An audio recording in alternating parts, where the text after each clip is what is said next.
Cost sending और prepaid expenses खत्म करके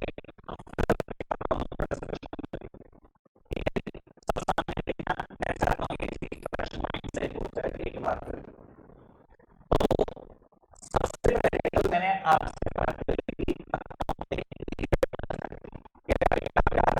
इसको पीरियोडिसिटी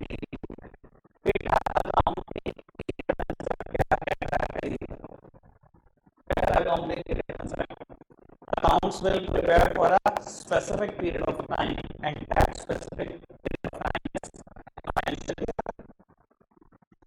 Accounts एक particular time period के लिए बनते हैं और particular time period financial year start from February and continue till next 31st of जब बेटा मैं अकाउंट्स 12 महीने के लिए बनाता हूँ तो बेटा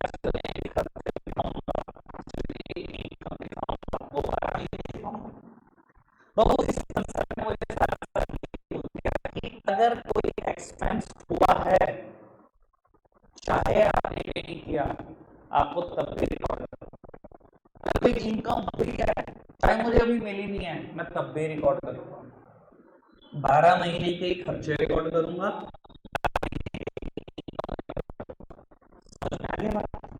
अकाउंट्स 12 महीने के लिए बनता है तो 12 महीने के खर्चे और 12 महीने की इनकम कोई बेटा पे हुआ है या नहीं हुआ हुआ या नहीं हुआ समझ में आएगा।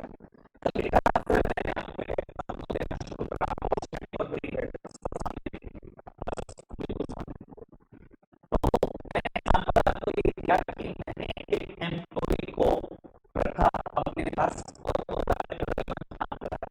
और मेरी उसके साथ टर्म्स एंड कंडीशन ये क्या हुई कि जब पूरे महीने काम कर लेगा तो मैं अगले दिन उसको सैलरी दिया यानी कि अगर उसने पूरा अप्रैल में काम किया तो उसको सैलरी दूंगा बेटा फर्स्ट ऑफ मई को पूरा महीना काम करके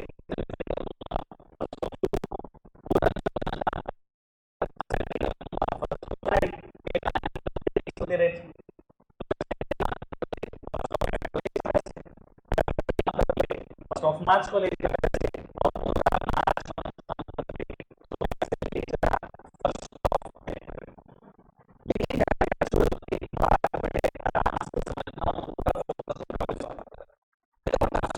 तो कैसे क्या हो सकती है ना आगे नहीं कह सकते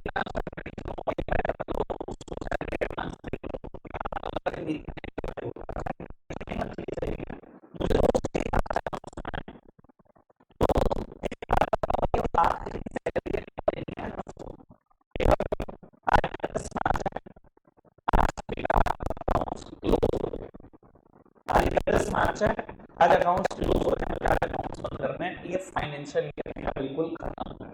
ठीक है अगर मैं आज आपको 8 बजे बैठ के सोचूं मैं सोच पा रहा हूं मैंने सैलरी ली है आपको सोचता है लो ठीक है 1 महीने को सैलरी दी जून जुलाई अगस्त सितंबर अक्टूबर नवंबर दिसंबर जनवरी फरवरी 10 और मार्च।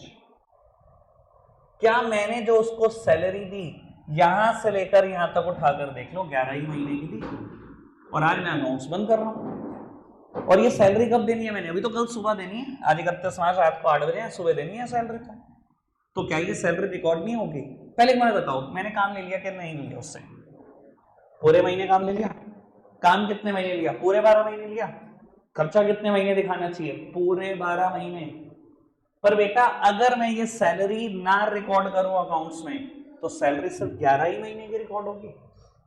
क्या रिकॉर्ड नहीं करना चाहिए करना चाहिए as per accounting period concept खर्चे हो या इनकम पूरे 12 महीने के ही रिकॉर्ड होंगे कोई दिक्कत कोई परेशानी तो नहीं।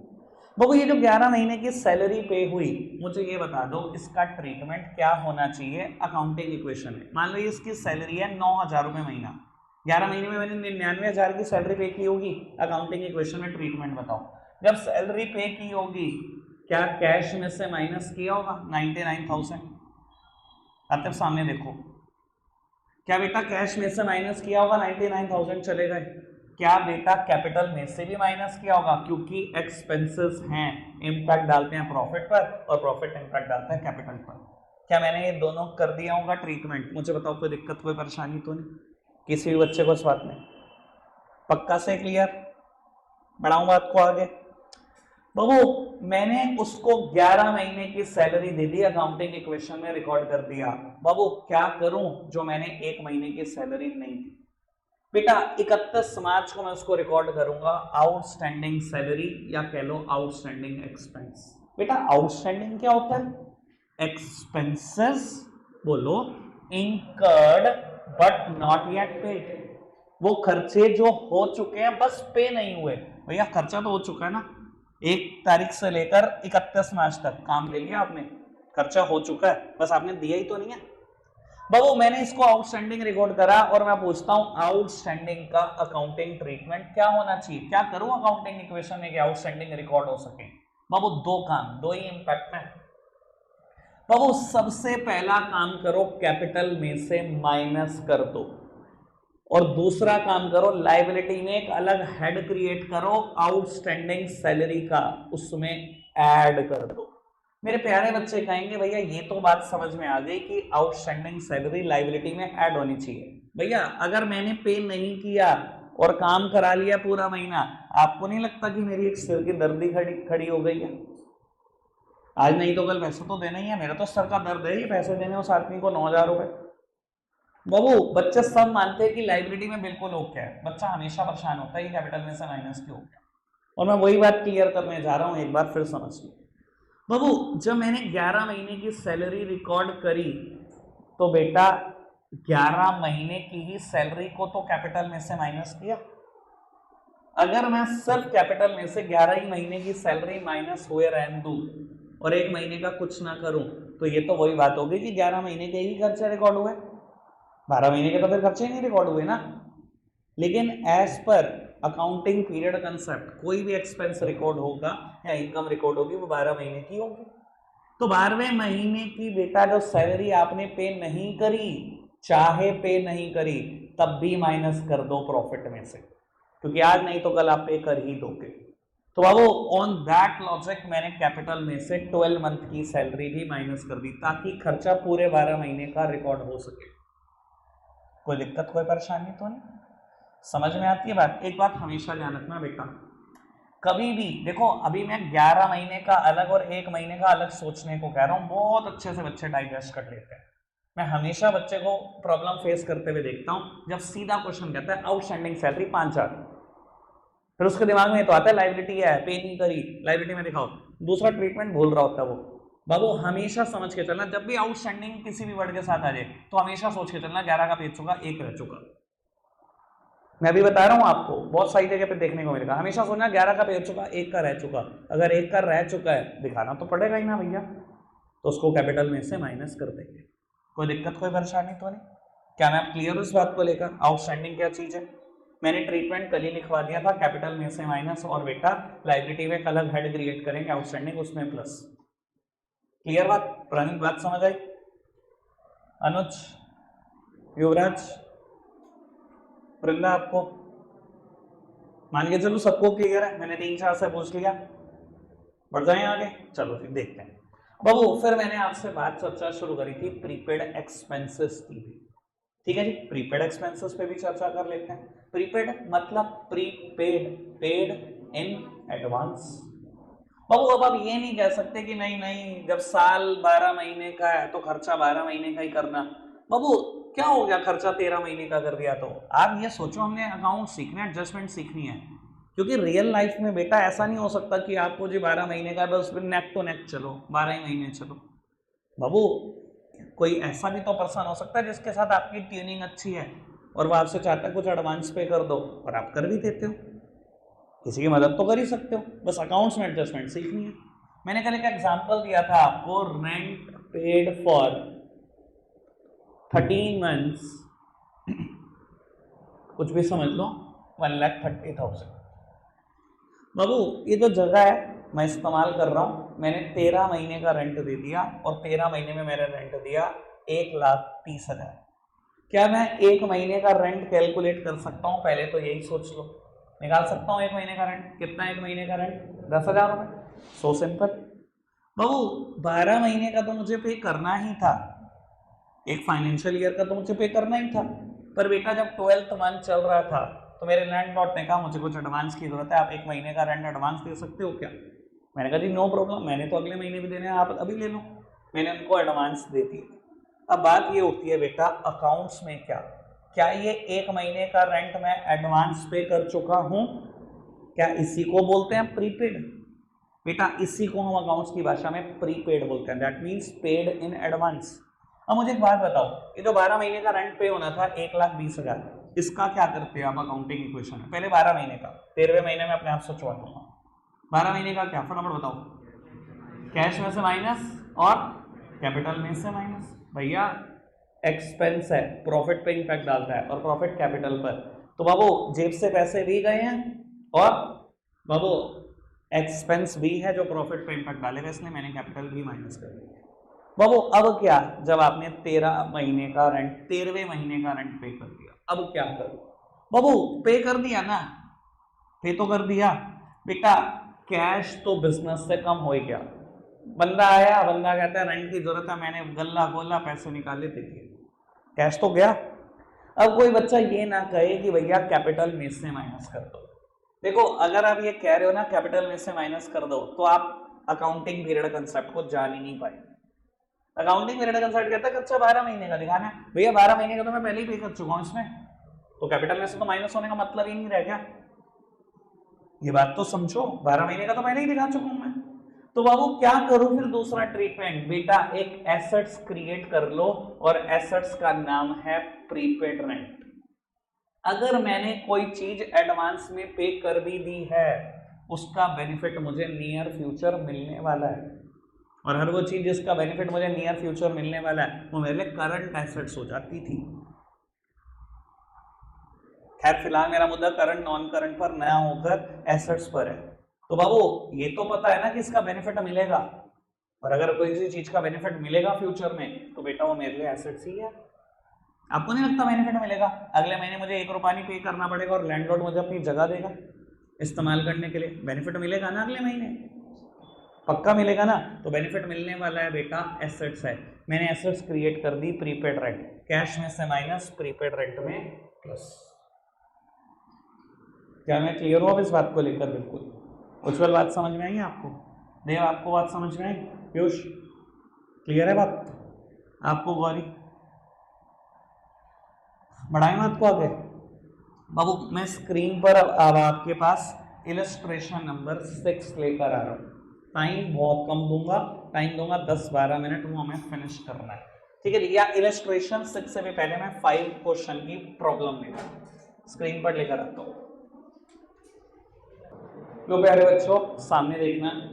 बाबू क्वेश्चन नंबर 5 में बच्चों ने मुझसे 2 प्रॉब्लम पूछी, मैं दोनों क्लियर करने की कोशिश करता हूं, सब सामने देख रहे हैं।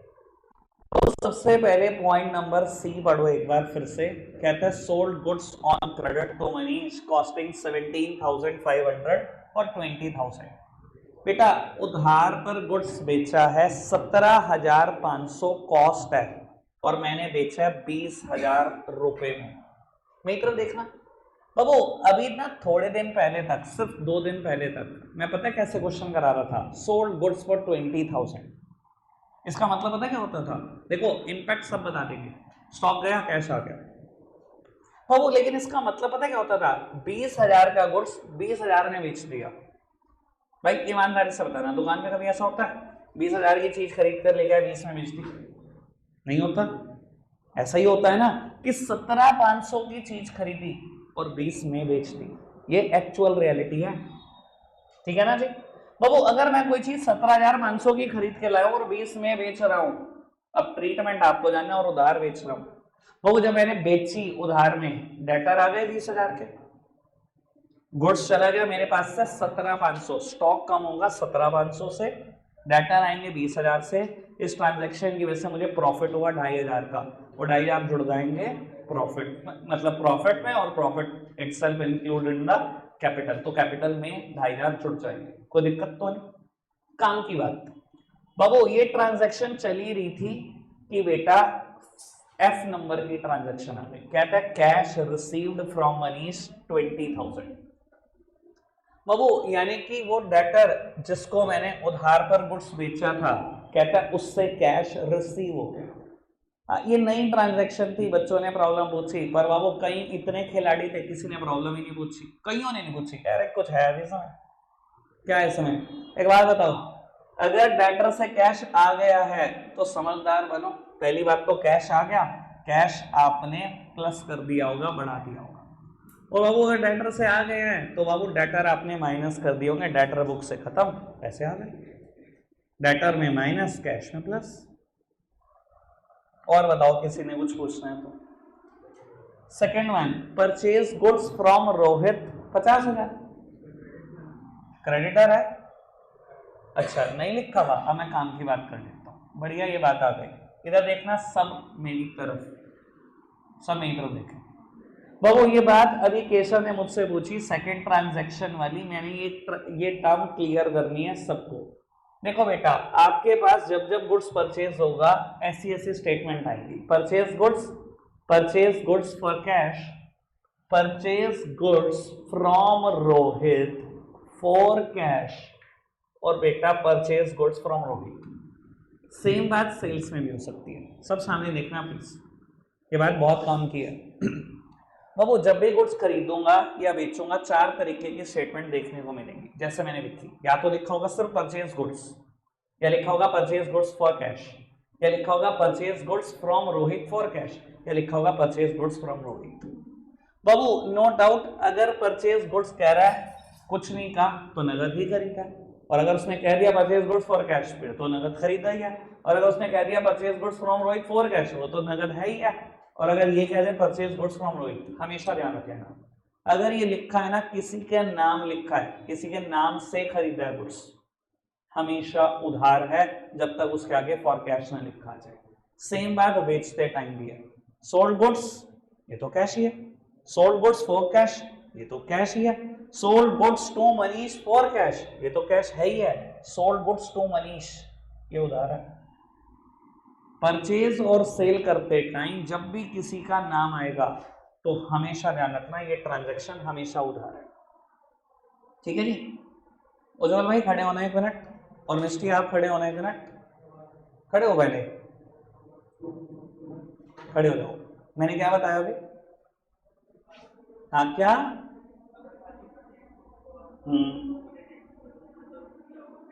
हाँ तो उधार पर होगा, अगर खाली परचेज गुड्स है तो उधार है, हाँ तो कैश है,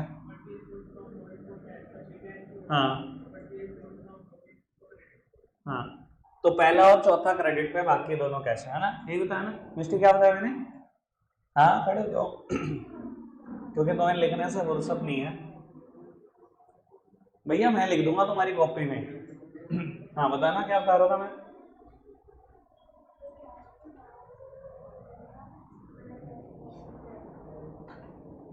इसमें से कौन कौन सा कैश है, कौन कौन सा क्रेडिट है? पहले वाला क्रेडिट है, सेकंड वाला कैश है, फोर्थ वाला क्रेडिट नहीं, कैश पे है। बैठ जाओ उज्जवल, अब ना आने वाला है तेरे, अब रसीद देने वाला हूं तुझे मैं, फिर लगा हुआ लिखने में, अभी बेवकूफ ने गलत बताया।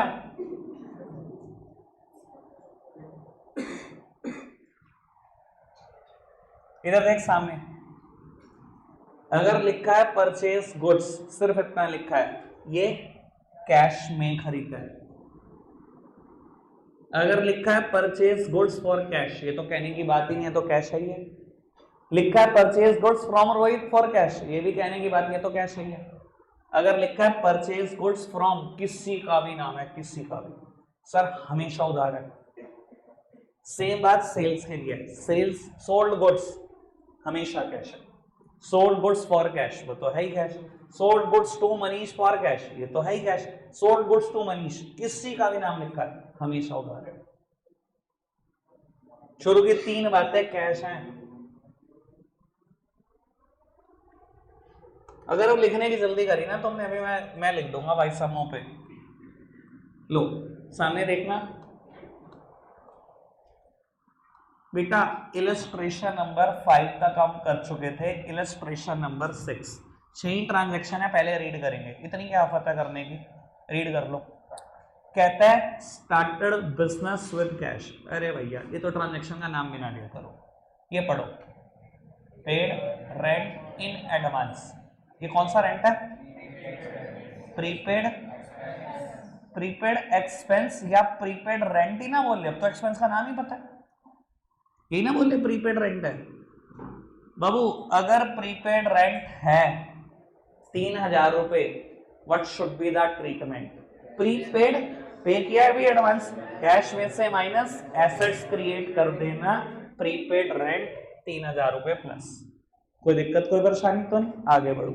Purchase goods for cash and on credit, दोनों ही चीजें स्टॉक बढ़ाती हैं, चाहे नगद खरीदो चाहे उधार। 70,000 से स्टॉक बढ़ गया, 50,000 का कैश चला गया, 20,000 के क्रेडिटर्स आ गए। क्या मैंने बड़ी स्पीड पे बोला, आपको समझ में आया? जिस जिसकी प्रैक्टिस है उसको समझ में आया होगा। नित्य और गौरी कॉपी में लिखूं आगे, सामने देखना बेटा। कहता है sold goods for cash 80,000 costing 40,000, 40,000 का सामान 80 में बेच दिया। मैं तो कह रहा हूँ यही बिजनेसमैन है, बाकी तो सब निठल्ले। 40 का सामान 80 में बेचना थोड़ा अच्छा होता है। बाबू क्या करा जाए, स्टॉक में से 40 कम, कैश बढ़ा दो 80 से, इस ट्रांजैक्शन की वजह से 40 का प्रॉफिट हुआ, कैपिटल बढ़ा दो 40 से, कोई दिक्कत तो नहीं। अब देखेंगे कितनी जल्दी सुनते हो। Paid salary in cash and salary outstanding, कुछ सैलरी कैश पे करी है, कुछ आउटस्टैंडिंग। इधर देखना, चाहे कैश पे हुई है चाहे आउटस्टैंडिंग है, दोनों रिकॉर्ड होंगी। कैपिटल में से दोनों माइनस, 5500 रुपए पूरे उड़ा दिए।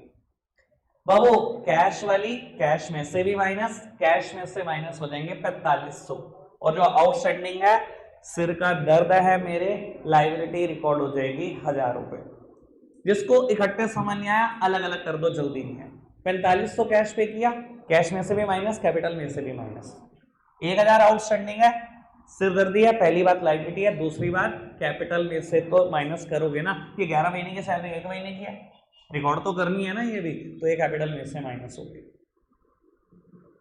इकट्ठा समझना है तो पहले अलग अलग तोड़ के कर लो, जब तोड़ के करने की आदत हो जाएगी फिर इकट्ठा भी होएगा। ठीक है, लास्ट वन, ये जो बता देगा हैट्स ऑफ है उसको, जो भी बता देगा हैट्स ऑफ है एडवांस। इतने समझदार हो गए यार तुम, अनबिलीवेबल। इतने बच्चों का एक साथ बोलना ड्राइंग्स, बहुत बढ़िया। अच्छा क्या करोगे इसका, फटाफट से बताओ। ऐसे नहीं, ऐसे नहीं, ऐसे नहीं। मैं पूछता हूं, अगर सही बता दिया तो भी देख लेंगे, नहीं बताया तो किसी और से पूछ लेंगे। बबे क्या करना चाहिए बाबू इसका? कहता है bought motorcycle for personal use 30,000, cash में से माइनस होगा 30,000, कैपिटल में से माइनस होगा 30,000। देखो हर बार ना बच्चा ये आंसर नहीं करता, जो तुम कर रहे हो ना सच में अनबिलीवेबल है। बच्चा कई बार मुझे कहता है भैया मोटरसाइकिल ऐड कर दो एसेट्स में, मैं उसे एक ही बात समझाता हूँ, बेटा मैं बिजनेस के अकाउंट्स बना रहा हूँ, क्या बिजनेस की एसेट्स है मोटरसाइकिल? आपने पर्सनल यूज में कार खरीदी, मोटरसाइकिल खरीदी, मुझे मतलब नहीं, बिजनेस से पैसा निकालना मुझे इस बात से मतलब है। कैश गया and drawings reduces capital, capital भी गई। मैंने सारी ट्रांजैक्शन का एक बार ट्रीटमेंट डिस्कस कर दिया। 6 ट्रांजैक्शन करने के लिए 12 मिनट बहुत है, 12 मिनट बाद वापसी करेंगे इलस्ट्रेशन नंबर 7 के साथ। बाबू सब सामने देख रहे हैं मेरी तरफ। बाबू जिसने कर लिया बहुत अच्छी बात, नहीं करा 1 मिनट के लिए रुक जाओ, आप सब सामने देखना शुरू करो, सबके सब जितने भी हैं। बेटा नेक्स्ट इलस्ट्रेशन स्टार्ट करेंगे रीडिंग सिर्फ, अदरवाइज सामने देखो, कोई लिखेगा नहीं अब कुछ। बाबू कहता है show the effect of following transaction on the accounting equation. Manoj started business with cash, with goods, with building. बाबू मनोज ने बिजनेस शुरू किया, 3 चीजें लेकर आया। बेटा मैं अकाउंटिंग इक्वेशन में एसेट्स में कभी भी वर्ड गुड्स नहीं लिखूंगा, मैं लिखूंगा कैश, स्टॉक और बिल्डिंग। ठीक है जी, तीनों आई। और बेटा बिजनेस स्टार्ट करने के लिए जो कुछ आता है सबका सब कैपिटल है, तीनों का टोटल करना, कैपिटल में रिकॉर्ड कर देना, कोई दिक्कत कोई परेशानी तो नहीं। आगे बढ़ाओ, he purchase goods for cash, हो जाएगा। He sold goods for cash costing 20,000 for 35,000, हो गया। He purchase goods from Rahul, Rahul से गुड्स खरीदा 55,000 का, डन है सर। क्रेडिटर रिकॉर्ड कर देंगे, स्टॉक आ गया। He sold goods to Varun costing 52,000 for 60,000, 52,000 की चीज 60 में बेच दी, वरुण को बेची, सिर्फ ये लिखा है, तो कैसे बेची होगी? उधार। कैसे डिसाइड हुआ? Sir sold goods to Varun, सिर्फ नाम लिखा है। परचेज गुड्स फ्रॉम राहुल, सिर्फ नाम लिखा है, उधार है दोनों। कोई दिक्कत, कोई परेशानी तो नहीं? आगे बढ़ाओ। He paid cash to Rahul in full settlement, मजेदारी वाली बात। राहुल को देने हैं 55,000 रुपए, क्रेडिटर रिकॉर्ड कर रखा होगा। कहते हैं राहुल को दिए 53,000 इन फुल सेटलमेंट, सारी सेटलमेंट हो गई 53,000 रुपए में। इधर देखना मित्रों, बेटा देने कितने थे राहुल के? 55,000, क्रेडिटर कितने से रिकॉर्ड किया होगा? 55 से। पैसे कितने दिए? 53,000, 53,000। कैश गया 53,000, क्रेडिटर गए पूरे 55,000। आ गए? हाँ भाई खाता खोल, कितने पैसे देंगे? राहुल दे दे। राहुल ने खाता खोला 55,000, आपने निकाले 50,000, हो गए हिसाब बराबर। अब बावला हो गया भाई, इतना धंधे में कमाई नहीं है, कितनी कमाई होती है? अरबोपति होता है। 50 की चीज में 5 कमा लिए तुझसे, ला 3,000 रुपए और देकर हिसाब बराबर करना। आपने 3 और निकाले, दिए 53 में हिसाब निपटा दिया। सर 53,000 ही गए, लेकिन क्रेडिटर पूरे 55 के गए। ट्रांजैक्शन की वजह से फायदा हुआ या नुकसान? क्या होता है फायदे का? कैपिटल में 2,000 रुपए ऐड कर देना। आगे बढ़ाओ, रुक जाओ। सैलरी पेड बाय हिम, हो गया। सैलरी पे करने कोई बहुत बड़ी बात नहीं है। Received cash from Varun in full settlement, बेटा वरुण वही डेटर है जिससे 60,000 लेने थे। कहता है पूरी सेटलमेंट में 59,000 ही आए, 59,000 ही आए। कैश में 59,000 प्लस लेने कितने थे डेटर से? 60। डेटर कितने के गए? 60 के खत्म हो गए। फायदा हुआ या नुकसान? कितने का? क्या होगा? कैपिटल में से माइनस। चलो जी बाबू, कहते हैं रेंट आउटस्टैंडिंग, पुरानी बात हो गई। अब तो क्या करें? लायबिलिटी बना दो, कैपिटल में से माइनस कर दो। चलो जी, commission received by him, cash आ गया, कैपिटल आ गई, खत्म कहानी। Amount withdrawn by him for personal use, drawing से हो गया। 12th ट्रांजैक्शन नहीं होगी आपसे। डेप्रिसिएशन चार्ज ऑन बिल्डिंग, यार ये क्या चीज है डेप्रिसिएशन? मैं तो कह रहा हूं प्यारे बच्चों, कितना प्यारा वर्ड, हम बोलते हैं इसको प्यार से डेप। यार बोल के देखो, अच्छा लगेगा तुम्हें, हेल्दी फील करोगे। बोलना डेप। घर का नाम रख लो बेटा अपने, कितना सुंदर नाम, डेप। पापा भी खुश हो जाएंगे। चलो बाबू, इसका डिस्कशन कल करेंगे। 11 ट्रांजैक्शन ये भी हैं जो अभी करनी है। जी हाँ, अभी। हाँ 5 मिनट में तो नहीं है, और क्या। कितने प्यारे प्यारे बच्चे हैं मेरे। चलो, इलस्ट्रेशन नंबर 7 और क्वेश्चन नंबर 6 दो हो। Question 6, illustration number 7। रौनक मुझसे बहुत नाराज है, कह रहा कम से कम 5 क्वेश्चन तो होमवर्क दो। यार रौनक कह रहा है,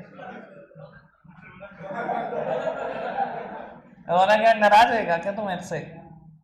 हो जाएगा बाबू। रौनक के लिए होमवर्क ये है कि अभी तक मैंने 7 इलस्ट्रेशन कराए हैं, 6 क्वेश्चन, ये सब रिपीट करके आएगा। चलो जी, अब कोई नाराजगी रहनी नहीं चाहिए किसी की, ठीक है जी। लो प्यारे बच्चों, रखेंगे हम फिर आज के लिए इतना ही। Bye bye.